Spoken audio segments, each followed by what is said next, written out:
Estamos então com o programa O Espiritismo Explica, falando hoje sobre os apelos do mundo e a religião. E você, telespectador, com certeza, nesse primeiro bloco em que você esteve conosco, pôde perceber nesse sonho de Lutero essa explicação tão boa, tão especial, para que nós possamos nos pautar nesta vida e buscar dentro de nós, buscar nas coisas que nos rodeiam, aquilo que nós realmente precisamos fazer. E falando naquilo que nós realmente precisamos fazer, Bira, diante disso tudo, qual a religião que deveremos praticar realmente? A da fraternidade, a do amor, todo esse conjunto de emoções positivas que o homem pode desenvolver. Porque religar-se a Deus não é ir à igreja. Religar-se a Deus não é ostentar. Religar-se a Deus não é ter um título como o sonho de Lutero conta. Não é ser protestante, não é ser católico, não é ser budista, não é ser judaísta, não é ser evangélico, não é ser espírita, não é isso. Não é o rótulo que vai dizer, eu sou espírita. Eu chego lá nas portas do paraíso, tiro a minha carteirinha, falo, olha que eu sou espírita, eu conheço a respeito da reencarnação, da imortalidade. Não, isso não vai nos ajudar em nada. O que é que eu fiz da minha vida? Quais foram as teses do bem? Quais foram os momentos do bem? Quais foram as vontades desenvolvidas para que eu pudesse sanear o sofrimento de alguém, para que eu pudesse trazer luz para o pensamento de alguém, para desenvolver afetividade dentro de mim mesmo e essa afetividade passar para dentro, para a intimidade de outras pessoas à minha volta, seja no meu trabalho, seja no meu lar. O lar é o grande cadinho do desenvolvimento da religião. É lá dentro que a gente começa a desenvolver. A religião não é fora do lar. O lar é o local onde nós vamos trabalhar a religação com Deus. É lá que a gente vai exercitar, lá onde as máscaras sociais caem, e eu sou o que eu sou. Portanto, é lá as dificuldades de relacionamento, é lá nas dificuldades com filhos, é lá que eu vou desenvolver os processos pelos quais eu vou trabalhar a minha religiosidade. Esse sentimento de religiosidade, que é meu, e não é transferível, é intransferível, exatamente. É que eu vou trabalhar. Aliás, é desenvolvido em nós, né? Desenvolvido. Nós temos que desenvolvê-lo. Ele está ali. A semente está plantada. A gente é que tem que trabalhar essa semente, a gente que tem que adubar, a gente que tem que preservar, a gente que tem que cuidar. Mas o que acontece? No corre-corre diário, nos desafios constantes de nossa vida, nós acabamos por duelar excessivamente. Nós duelamos no trânsito. Nós duelamos no trabalho, entre os colegas. A gente tira a espada toda hora para duelar com as pessoas. E o pior disso, nós duelamos nos lares. Duelamos entre marido e esposa. Duelamos entre os filhos, entre os irmãos.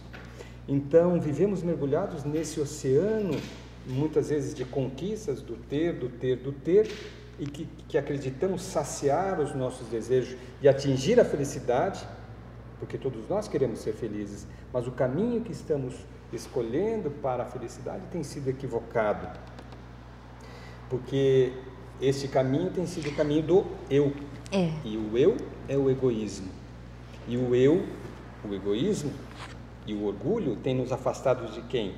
Do sentimento de religiosidade. Esse sentimento de religiosidade é a verdade do Evangelho, e nós esquecemos a verdade do Evangelho. Procurar não ignorar a si próprio, né? O nosso espírito, a nossa essência realmente. Exatamente. Desenvolver o amor. Esquecemos a nossa essência. Isso. Esquecemos a nossa essência. O Espiritismo explica claramente. Por isso que o Espiritismo é extremamente lúcido. Por isso que eu fui conquistado pelo Espiritismo. Porque o Espiritismo me diz assim, em suas teses: você é imortal. Você é um espírito que viveu outras vidas. Tudo que você tem hoje é resultado daquilo, do seu passado. E como você será amanhã é o resultado de hoje. Dizendo que eu sou um espírito imortal e que eu estou num planeta escola. O planeta Terra é um planeta escola, aonde nós vamos estudando o que somos, analisando e fazendo as provas, as experiências necessárias para sermos um espírito evoluído a caminho de um reino superior, conforme Jesus dizia: meu reino não é deste mundo. Dizendo-nos que, acorda, você é um espírito, você é imortal. A reencarnação é um processo de educação. Você tem possibilidade de estar vivenciando o corpo em diferentes situações, para que o espírito imortal vá aprendendo, passo a passo, a ser melhor. Mas o eu, o egoísmo, o orgulho, o dia a dia, a mesmice, acaba tomando conta de nós mesmos e fazendo uma grande sombra sobre a verdade.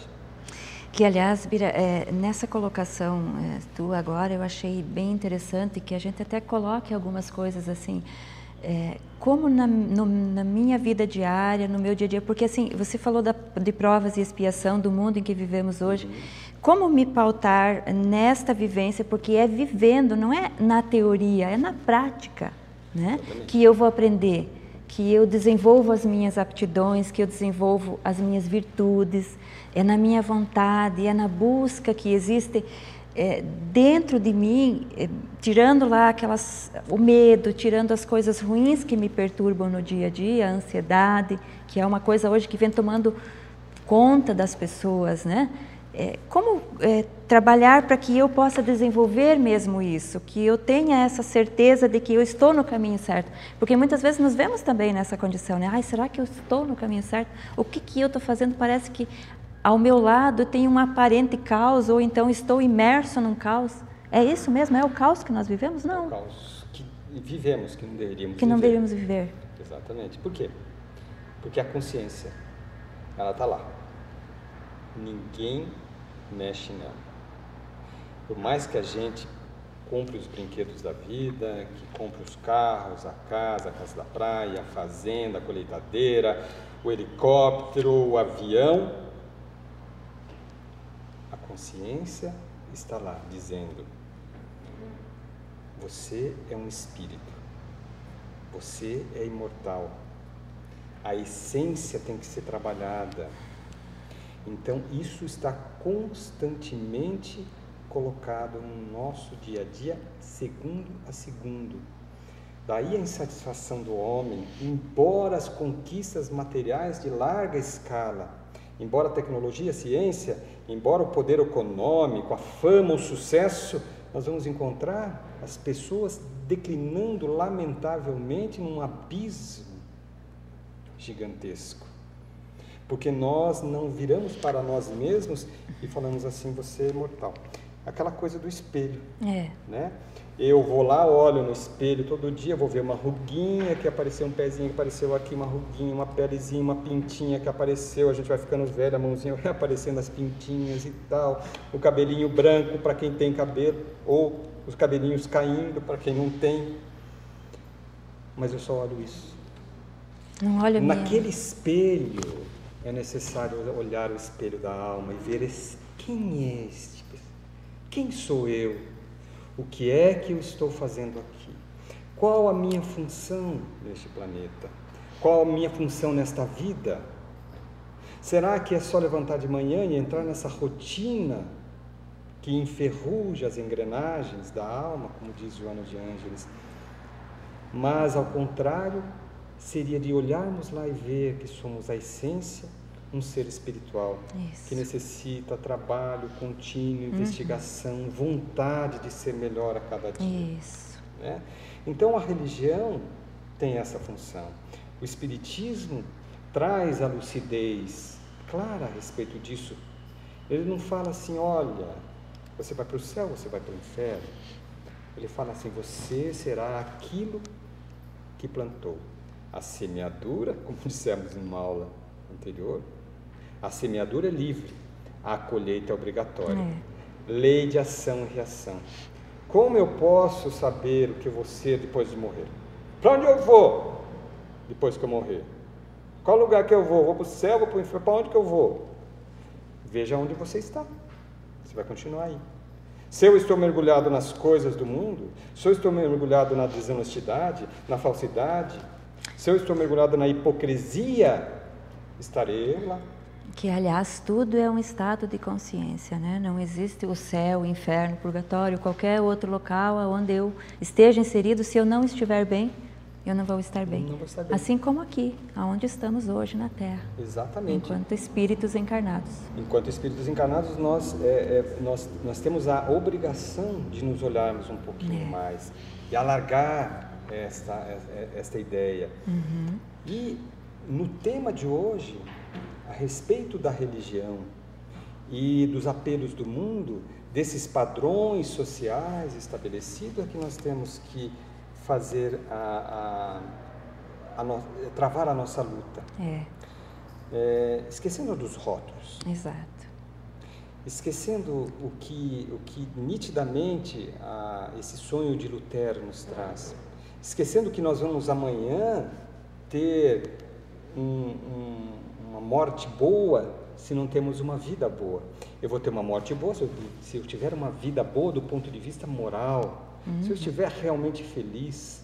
Então não há rótulos religiosos que vão nos salvar. Eu estarei salvo se eu... Não. Eu estarei salvo, estarei bem se eu estiver bem, se eu estiver trabalhando para o bem. Então, deixemos de ser no dia a dia um pouco do material, para voltarmos os olhos ao Espírito, para voltarmos os olhos a Deus, para trabalhar a nossa intimidade, os nossos enfrentamentos.